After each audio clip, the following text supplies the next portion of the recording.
At Starbound, we tell stories the human way, not with artificial voices or AI slop. In the end, what's HFY without humanity? Subscribe to keep it this way.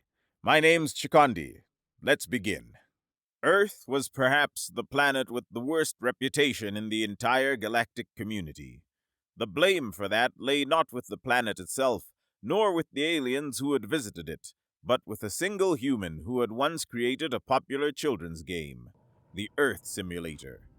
The game sparked a cultural trend, ensuring that 2 full generations of children from countless species grew up venturing into the virtual Earth with their friends, only to die together within minutes, virtually devoured by predators, bitten by venomous creatures, or frozen and burned alive by extreme climates. And thus the myth was born. Earth was uninhabitable. Inib settled into his chair, the worn cushioning molding perfectly to his form after years of use. His yellow skin was a bit unusual, with small circles in his head around each of his 4 antennae as they flicked gently. Being a Verlar had its advantages. In the galaxy, his species was renowned for their chemical detection ability, each antenna able to perceive the faintest traces of substances across vast distances. It made his people invaluable in industries ranging from food production to hazardous material handling. But right now, those sensitive organs were simply moving from side to side, as if he was a child about to embark on an adventure. The virtual reality headset sat in his lap. Unlike the standard models designed for the more common bipedal species with simple head structures, this one was different. 2 carefully crafted holes at the top allowed his antennae to pass through without compression or discomfort, while the interior padding had been adjusted to account for the slightly wider structure of his skull. He ran his fingers over the edges, remembering the first time he'd worn a headset like this, back when his antennae had been barely developed nubs and the weight of the device had seemed enormous on his young head. He wasn't returning to the Earth Simulator because he enjoyed the experience of dying. Far from it. The game had a reputation, one that was well earned, of being perhaps the most lethal virtual experience in the known galaxy. Players rarely survived more than a few minutes in any given biome, and the more experienced ones learned to find dark humor in comparing their death counts. No, Inib was logging in for something far more precious, the chance to reconnect with friends he'd known since they were hatchlings, friends scattered across the galaxy by the natural drift of adult life, careers, and responsibilities. Tiv and Kalor. The names alone brought a warm sensation to his chest. They had met in this very game, 3 terrified younglings spawned together in what they later learned was called the Savannas, only to die within 50 seconds to something the game identified as a lion. But instead of rage-quitting like so many others, they had laughed and queued up again, and again, and again. Over the cycles, as their bodies matured and their lives diverged, they kept that connection alive through occasional gaming sessions, scattered messages across the void, and the quiet understanding that came from growing up together, even if that growing up had taken place across light years of space. Inib took a deep breath, his antennae straightening, and lifted the headset. The interface materialized around him like fog condensing into solid form. It was the same welcoming void he remembered from his childhood, though perhaps a bit more sophisticated now, with smoother transitions and better texture rendering. Floating panels of information hovered at comfortable viewing distances, displaying everything from his player's stats, abysmal as always, to his friends list. His heart, or rather, the Verlar equivalent, a triple-chambered organ that sat slightly off-center in his chest, quickened as he focused on the contact section. There they were, 2 names glowing with the green indicator that meant they were online, Tiv and Kalor. "After all this time," Inib murmured to himself, "still punctual as a solar cycle." He sent the invitation with a thought, watching as the request packets flew out across the virtual space. The game required 4 players minimum for most scenarios, something about the original developer wanting to encourage teamwork, according to the ancient forum posts Inib had once wasted an afternoon reading. He didn't mind that a random 4th would join them. That had been part of the charm when they were kids, watching other players panic and scatter when the first predator appeared, before inevitably being picked off one by one. It was like watching a horror film with friends, safe in the knowledge that none of it was real, that you could laugh at the fear precisely because you'd respawn moments later. The green acceptance icons flashed almost simultaneously. Tiv and Kalor were ready. 3 seconds of loading screen, a brief disclaimer about the intensity of the simulation that Inib dismissed, and then reality began to melt. It was always disorienting, this transition. The comfortable void of the interface didn't fade so much as it dissolved. Color bled into his vision, greens, so many shades of green he didn't have names for them all, punctuated by browns and grays and the distant blue of sky through a canopy. Sound followed, the rustle of leaves, the distant call of something avian, the subtle creaking of wood settling and growing. Inib blinked, and suddenly he was standing. The ground beneath his feet was soft with layers of decomposing organic matter, and his antennae were immediately overwhelmed with input. The smell, no, the entire chemical composition of this place was incredible.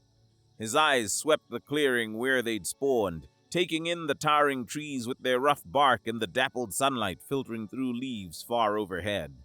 Then he saw his friends, and everything else momentarily ceased to matter. Tiv stood a few meters to his left, and Inib felt his mouth stretch into what humans would call a smile.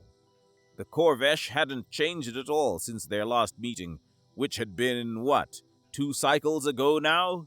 He was still enormous, easily twice Inib's height and probably 4 times his mass, with silver skin sometimes looking like a mirror. Inib! Tiv's voice was deep enough to vibrate in Inib's chest cavity, but warm with affection.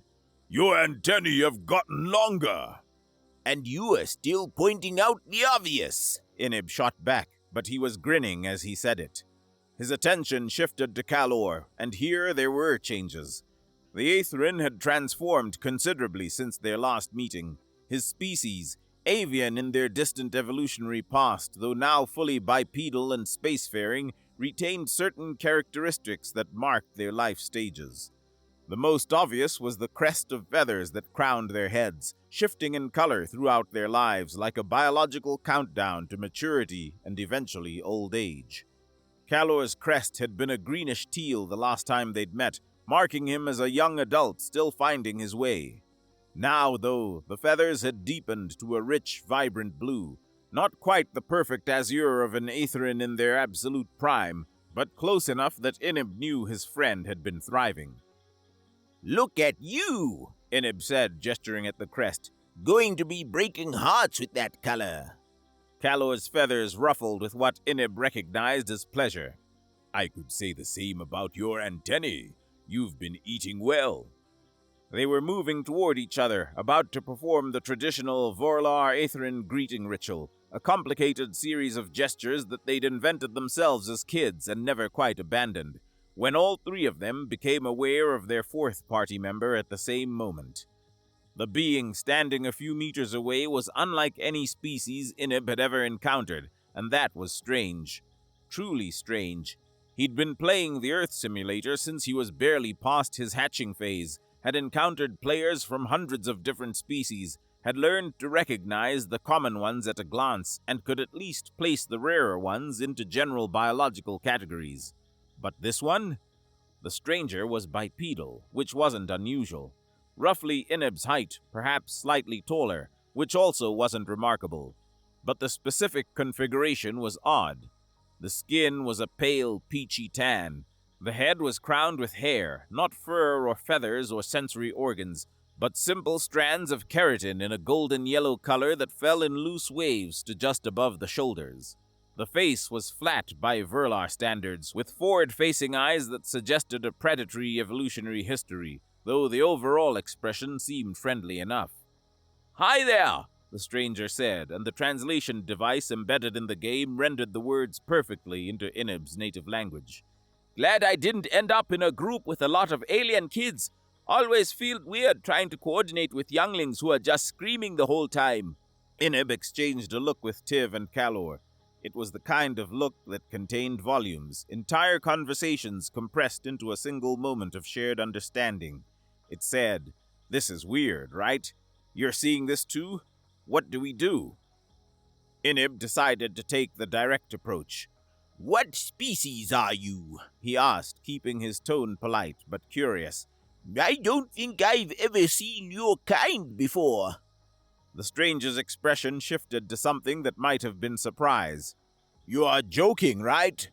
No joke, Calor chimed in, his head tilting in the characteristic Aetherin grin of confusion. You're really odd-looking. Not offensive, he added quickly, his crest feathers flattening in embarrassment. Just different, unique. We're not trying to be rude. Very unique, Tiv rumbled in agreement. I've met beings from different species in my diplomatic work, and I've never seen anything quite like you. The stranger's surprise deepened, eyes widening in a way that somehow managed to make him look younger. You really don't recognize me. I'm human, you know, same species as the person who invented this game. He gestured broadly at the forest around them. This is a simulation of my homeworld, Earth, the place you are trying not to die in. For a moment, there was only silence in the clearing. Then all three of them started laughing. It wasn't cruel laughter, not exactly. It was the kind of laughter that came from unexpected absurdity, from the collision of reality with expectation. Oh, you are one of those, Calor managed between chuckles, his crest bobbing with each breath. The players who come into these games not to enjoy the horror, but to trick others. I respect it, honestly. Very creative. The stranger, the human, if that's what he really was, let them laugh, his own mouth quirking into a wry smile. When they finally began to wind down, he crossed his arms over his chest and leaned back slightly, radiating a confidence that Inib had to admit was well played, if this was indeed an act. I can prove it, the human said simply. I know how to survive this level. The laughter died immediately. What? Inib said, certain he'd misheard despite the translation reliability. Survive? Calor's voice had gone up in pitch, his crest standing fully erect in shock. As in, not die? That's impossible, Tiv stated flatly. We've played this game for 15 cycles. You always die. That's the point. The Earth kills you. You respawn. You laugh about it. You try again. There's no surviving, just delaying the inevitable. The human's smile widened. Is that what you think? That this is just a death simulator with no win condition? Isn't it? Inib asked, genuinely confused now. His entire understanding of the Earth simulator was built on the premise that Earth was fundamentally hostile to life, that the game was about experiencing that hostility in a safe, virtual environment. The idea that there might be strategies, actual ways to survive, seemed to contradict everything he knew. The human, and Inib was beginning to suspect he might actually be human, impossible as that seemed, just shook his head, still smiling.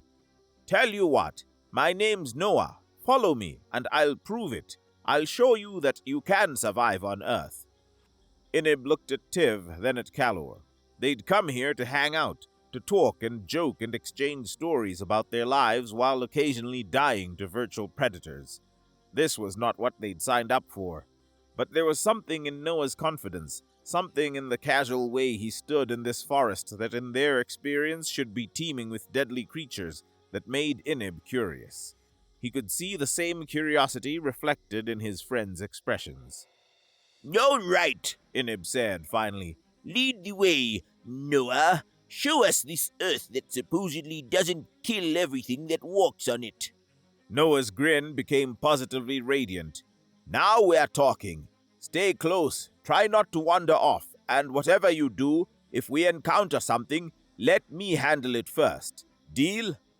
They nodded, falling into a loose formation behind Noah as he began moving through the forest with a confidence that Inib found simultaneously reassuring and deeply unnerving. The human moved like someone who knew this place, like someone who belonged here, stepping over roots and ducking under low branches. Inib exchanged glances with his friends as they walked, saying nothing but communicating volumes. It took approximately 8 minutes for them to encounter their first predator. Inib saw it first, his antennae picking up the scent markers before his eyes registered the movement. It was massive, easily as large as Tiv, with fur so black it looked like charcoal. 4 powerful legs ending in claws that looked designed for tearing, a head that was almost comically large, and small eyes that immediately fixed on their group. Giant black beast, Calor said, his voice tight with remembered fear. The one with the little one. Indeed, behind the massive creature was a smaller version, perhaps a third of the size, its fur still fuzzy with youth. Inib felt his breathing quicken. He'd died to this thing, this exact type of creature, more times than he could count as a child. It was one of the game's most iconic killers, famous for its tendency to go absolutely berserk the moment it detected players, especially if the small one was nearby. Bear, Noah said calmly, not backing away. Black bear specifically, mother and cub. It's going to attack, Tiv said urgently, his hands coming up in what looked like preparation to either fight or flee. They always attack. Run! But Noah was already moving, though not away from the bear. He was gathering something, a large branch that had fallen from one of the trees, its surface still covered with leaves. He hefted it, testing its weight, then held it above his head, making himself appear larger. The trick with black bears, Noah said, his voice still calm despite being perhaps 5 meters from a creature that could easily kill him, is to make yourself look big and threatening. They're actually pretty timid unless you threaten their cubs or surprise them. You want to back away slowly, make noise, look as large as possible. The bear had stopped advancing. It stood on its hind legs, sniffing the air, its small eyes fixed on Noah and the branch he was holding high. For a moment, the forest seemed to hold its breath. Is the beast hesitating? Calor whispered, his voice filled with wonder. We've never survived this long in the forest biome before, Tiv added, his tone matching his friend's awe. Usually we're dead within seconds of encountering one of those things. Noah took a step backward, still holding the branch high, still maintaining eye contact with the bear. The key is to never run. Running triggers their chase instinct, and absolutely never, under any circumstance, approach or threaten the cub. That's when they stop being scared and start being dangerous. The bear dropped back to all fours, huffed once, and then nudged its cub with its massive head. The smaller bear squeaked, a sound that was almost cute despite the deadly context, and then both bears turned and moved away into the forest, disappearing between the trees with surprising speed and silence. Inib realized he'd been holding his breath. He released it slowly, his antennae drooping. It left. It just left. That was incredible, Calor breathed. It was right there, and it just left. Tiv was staring at the spot where the bears had disappeared, his silver skin now carrying hints of blue, the Corvesh expression of confusion. I don't understand. They always attack. In 15 cycles of playing this game, they have always attacked. Noah lowered the branch, letting it drop to the forest floor. He turned to face the 3 aliens, and his expression was something between amused and sympathetic. They attack in the game because the game is designed to be challenging, to put you in worst-case scenarios. But actual black bears, they're more scared of you than you are of them. Most of the time, they'll avoid humans entirely. You just have to know how to act. Most of the time? Inib caught that qualifier immediately. Well, yeah, Noah shrugged. Sometimes they're hungry or sick, or you do something stupid like run. Or if they're a different species of bear, grizzlies and polar bears are much more aggressive. But the point is, Earth isn't just a non-stop death trap. It's actually pretty manageable if you know what you're doing. The 3 friends stared at him, then at each other, then back at him. Finally, Calor spoke. If that's true, if Earth isn't just constant death, then what about the other biomes? The one with the giant reptiles and the venomous spiders the size of your hand and the plants that can kill you? Australia, Noah said, something in his tone suggesting he was smiling, even though his expression had become more serious. Yeah, that one's genuinely harder. The devs made it especially challenging in the game, cranked the danger up to maximum. Real Australia is dangerous, don't get me wrong, but the game version is like nightmare difficulty. You've got to be really careful about what you touch, what you step on, what you swim near. And the wet biome with the trees and the water and the things with teeth in the water? Tiv asked, his fascination clearly overtaking his previous skepticism. The Amazon rainforest, Noah translated. Okay, so general tips. Stay out of the water. Watch where you step. Lots of snakes and insects that you don't want to mess with. Inib felt his antennae curling inward, a gesture of protective uncertainty. But beneath the fear was something else, curiosity. Deep, burning curiosity. He'd spent so much of his youth dying in these biomes, accepting it as inevitable. The idea that there were rules, strategies, ways to survive was revolutionizing everything he thought he knew. What about the dry place with the large beasts? He asked. The ones with the long necks, and the spotted ones that run fast, and the cats that hunt in groups. Africa, you mean? The savannah? Noah stretched his head. That's a mixed bag. The big herbivores, elephants, giraffes, rhinos, they're generally okay if you keep your distance and don't startle them. The predators are trickier. Lions, hyenas, leopards. You want to avoid them entirely if possible.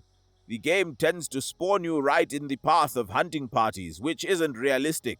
In real life, predators mostly avoid humans. We are not worth the energy expenditure when there's easier prey around. But the game makes it seem like everything wants to eat you, Kalor protested. Because that makes for more exciting gameplay, Noah explained. The devil, whoever they were, they took all the most dangerous scenarios and edge cases and made them the standard. It's like if someone made a game about my apartment and every time you opened the door there was a fire or a burglar. Technically possible, but not actually representative of daily life. So, real Earth, Tiv said slowly, his massive brow furrowing. Real Earth is not just a continuous death world? Real Earth is mostly boring, Noah laughed. I mean, there are dangerous places and dangerous animals, sure, but billions of humans live there just fine. We've built cities, farms, transportation networks. Most people go their entire lives without encountering a dangerous predator outside of a zoo. Billions? Inib repeated, certain he'd misheard. Billions of your species live on Earth? Yeah, about 10 billion at last count. Earth's actually pretty crowded, which is why a lot of us have been pushing for more colony worlds. But the point is, it's not uninhabitable. It's home. The three friends stood in stunned silence. Inib's entire understanding of Earth, of this planet that had loomed large in his childhood as the ultimate hostile environment, was crumbling and reforming into something entirely different. It was disorienting, like having someone tell you that up was actually down, that the sky was made of water, that the fundamental rules you'd built your understanding on were just wrong. Noah seemed to sense their confusion. His expression softened, becoming gentler. Can I ask you something? If you know so little about actual Earth, why do you play this game? It was Kalor who answered first. We met here, as kids. All three of us spawned in the same group by chance, died horribly within a minute, and then, I don't know, we just kept playing together. It became our thing. We live on different worlds, Tiv added. Light years apart. This was easy, accessible, a place we could meet that didn't require travel permits or expensive transport.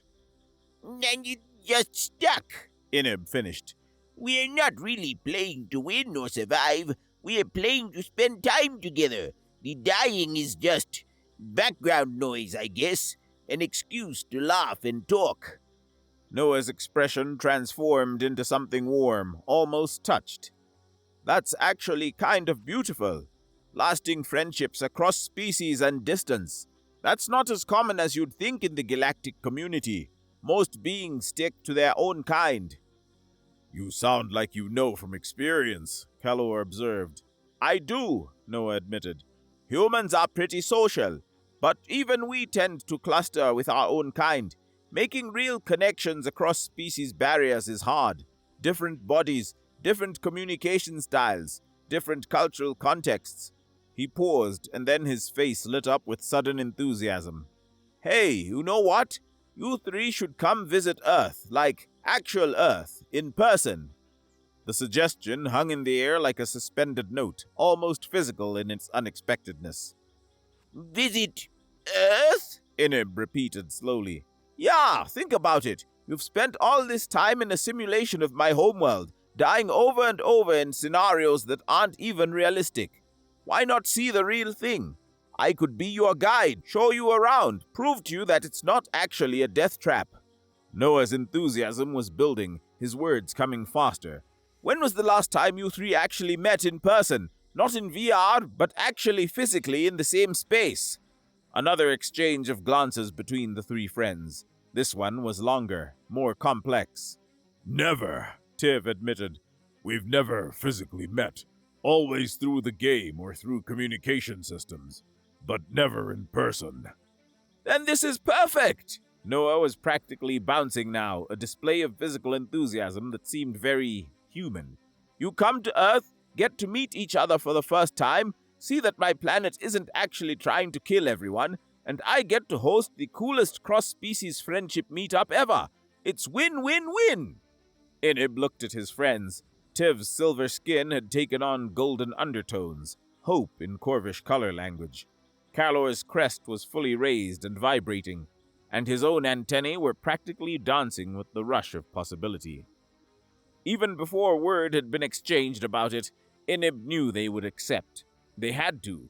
The idea of meeting his friends, his brothers in all but biology, in person, on the very planet where the game that brought them together had been inspired, was too poetic to refuse. It felt like destiny, though Inib wasn't normally one to believe in such things. Yes, He said, the word coming out more like a breath than speech. yes, we'll come. Absolutely, Kalor added, his voice firm with decision. It would be an honor. Tiv rumbled, and coming from a Corvesh, honor was no small thing to invoke. Noah's grin could have powered a small spacecraft. Brilliant! Okay, we'll need to coordinate schedules, figure out logistics, but this is happening. This is really happening. The rest of the game session passed in a blur of planning and excitement, the actual Earth simulator forgotten in favor of exchanging contact information, discussing travel routes, and beginning the complex logistics of cross-galactic trip planning. 3 months later, Inib discovered just how difficult that planning would actually be. Finding a time when all of them were available for an extended trip proved to be a logistical nightmare of the first order. Tiv worked in diplomatic relations, which meant his schedule was at the mercy of political tides and crisis management. Kalor had recently been promoted to a senior position in an engineering firm, and extricating himself from project oversight required what seemed like endless negotiations with his superiors. And Inib himself had to coordinate with his work in atmospheric composition analysis, ensuring his projects were stable enough to survive his absence. Then there were the travel arrangements. Earth was not on any major transit route. Why would it be, when the entire galaxy considered it a hostile death world, suitable only for research expeditions and military training exercises? Booking passage required going through specialized travel agencies that catered to the truly adventurous or the slightly insane. The costs were astronomical in both the literal and figurative senses. Insurance was its own special nightmare. Standard traveler's insurance explicitly excluded coverage for what were classified as Class 13 death worlds, which apparently was Earth's official designation in galactic travel databases. Inib had to purchase something called Extreme Environment Supplemental Coverage, which cost more than his apartment's monthly rent and came with a waiver he had to sign acknowledging that he understood the inherent risks of traveling to a planet rated suitable only for advanced survival training and xenobiological research into hostile environment adaptation. The visa process was surprisingly straightforward, though. Apparently, Earth's government, in an attempt to improve the planet's reputation and encourage tourism, had implemented remarkably welcoming immigration policies. The application took 10 minutes and was approved within a day. The attached packet of safety information, however, was 600 pages long and covered everything from how to identify venomous versus non-venomous snakes to what to do if caught in a hurricane. The medical preparations were extensive. Inib had to get vaccinated against many different Earth diseases that his immune system had never encountered. He had to sit through a 4-hour briefing on Earth's atmosphere and climate variations. He had to sign another waiver acknowledging that Earth's oxygen-rich atmosphere could potentially cause hyperoxia in his species, and that he'd been advised to use supplemental atmospheric moderators if he experienced any symptoms. By the time everything was arranged and confirmed, Inib had spent more money than he'd ever spent on anything that wasn't his education or his apartment, and he'd learned more about Earth than he'd ever imagined existed to know. And then, finally, after 3 months of planning and preparation, he was sitting in a passenger seat on a transport vessel, feeling the subtle shift in artificial gravity that indicated they were beginning their final approach to Earth. All passengers, this is your captain speaking. The voice came through the ship's communication system, translated automatically into every passenger's native language. We will be beginning planetary entry in 20 minutes. Please ensure all loose items are secured and remain in your seats until we've completed landing procedures. Welcome to Earth. Inib's antenna curled tight against his head, a reflexive gesture of nervousness. He'd trained for this, had been assured by medical professionals that his species was perfectly capable of surviving Earth conditions, but knowing something intellectually and feeling it in your gut were very different things. The descent was rougher than he'd expected. The ship shook as they entered the atmosphere, and through the small viewport near his seat, Inib could see Earth's sky turning from the black of space to a blue so vivid it almost hurt to look at. The landing was smooth, credit to the pilot's skill. The ship touched down in what was clearly a dedicated spaceport. Inib could see dozens of other vessels in various states of arrival and departure, along with the familiar infrastructure of customs checkpoints, cargo handling, and passenger terminals. The bureaucratic process of actually leaving the ship and entering Earth proper took another 2 hours. Customs wanted to scan his luggage for biological contaminants, confirm his visa, verify his medical clearances, and provide him with emergency contact information and a guide to local laws and customs. The customs officer, a human woman with dark skin, was surprisingly friendly. "First time on Earth?" she asked. Is it that obvious? Inib replied, his antennae moving nervously. "Little bit," She laughed. "You've got that look. Don't worry, you'll be fine. Earth is not as scary as people think. Just remember, if something looks dangerous, it probably is, so keep your distance. If you are not sure, ask. And welcome to our planet." She stamped his visa with a flourish, handed him a packet of information, and waved him through to the main terminal. Stepping into Earth's open air for the first time was overwhelming. He took a deep breath, let it out slowly, and felt himself smile. He was standing on Earth. He was breathing Earth's air. The planet that had terrified him as a child, that had killed his virtual avatar thousands of times, was now solid beneath his feet, and he was alive. His antennae straightened with newfound confidence as he checked the directions Noah had sent him.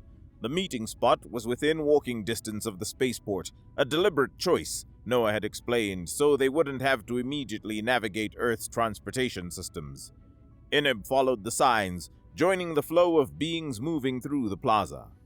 After leaving the building and walking for a few minutes, the park finally came into view, and Inib felt his heart quicken. This was it.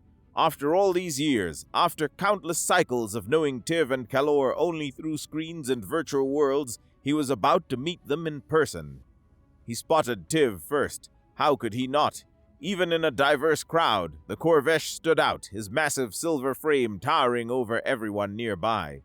And then Noah appeared, quite literally jumping up and down while waving his arms. The human's enthusiasm was visible even from a distance, and Inib felt his nervousness transform into amusement. Inib! Inib! Over here! Noah's voice carried across the park, causing several nearby beings to turn and stare. Inib's walk became a jog, and then nearly a run. His antennae were streaming backward with his speed, picking up the changing scents as he crossed the park. And then he was there, standing in front of Tiv, and for a moment he couldn't speak. Tiv was enormous in person. That shouldn't have been a surprise. Inib had seen him in VR countless times, knew his measurements academically, but experiencing the sheer physical presence of a Corvesh in the flesh was different. Brother, Tiv said simply, you're really here. I'm really here, Inib replied. We're really here. Group hug, Noah announced, and before either of them could protest, the human had wrapped his arms around both of them, or at least around as much as he could reach given the size disparities. This is the best! This is literally the best! A familiar trilling laugh made all three of them turn. Calor was approaching, his blue crest practically glowing in Earth's sunlight, his avian features arranged in an expression of pure joy. Don't start the emotional reunion without me, Calor called out. I didn't cross half the galaxy to miss the hug.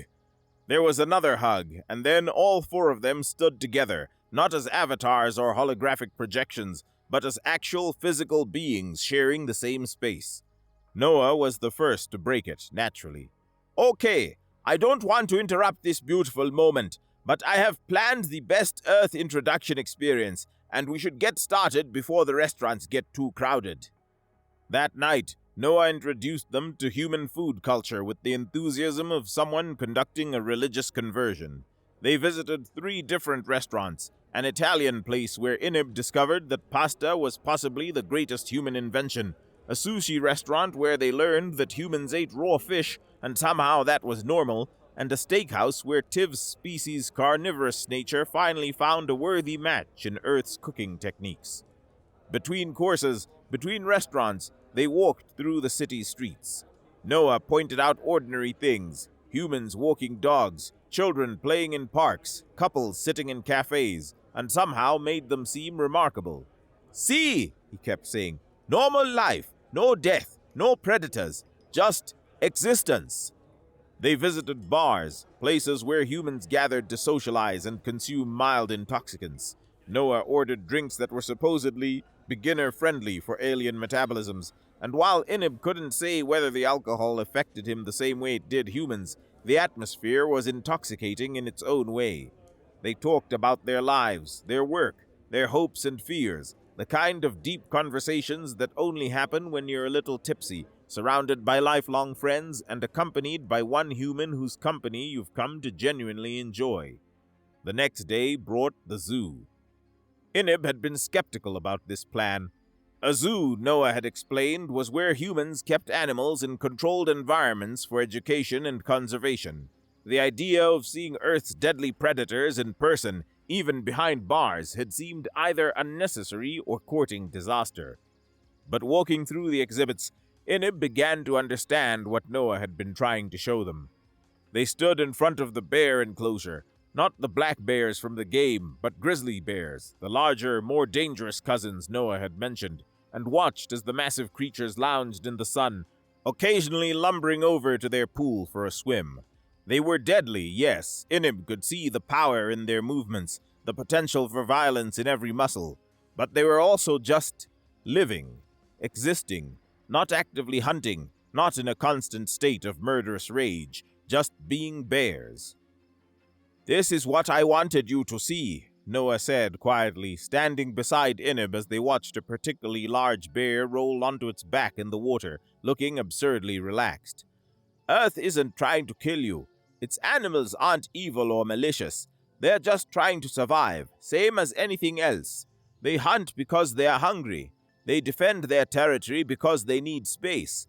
They attack when threatened because that's self-preservation. But mostly they just want to be left alone to live their lives. The game made them seem so aggressive, Calor murmured from Inib's other side. Everything attacked on sight. Because that made for better gameplay, Noah reminded him. Real animals, they avoid conflict when they can. Fighting is risky, even for predators. They'd rather find easier prey, or better yet, not have to fight at all. 2 weeks later, as Inib prepared for his return journey home, he found himself sitting alone in his temporary quarters, reflecting on the trip. He'd returned from Earth with experiences he would carry for a lifetime. He'd met Tiv and Kalor in person, had hugged them, had shared meals and conversations that no virtual reality could replicate. He'd walked on a planet that his entire generation had been raised to fear, and discovered that fear was built on incomplete information and gaming mechanics rather than reality. He'd made a new friend in Noah, the human whose enthusiasm and warmth had transformed what could have been a terrifying experience into something joyful. They'd exchanged real contact information, had made plans to stay in touch, to perhaps meet again. The friendship was new, barely 2 weeks old, measured in actual time spent together, but Inib hoped it would last a lifetime. More than that, though, he'd changed something fundamental in his understanding of the universe.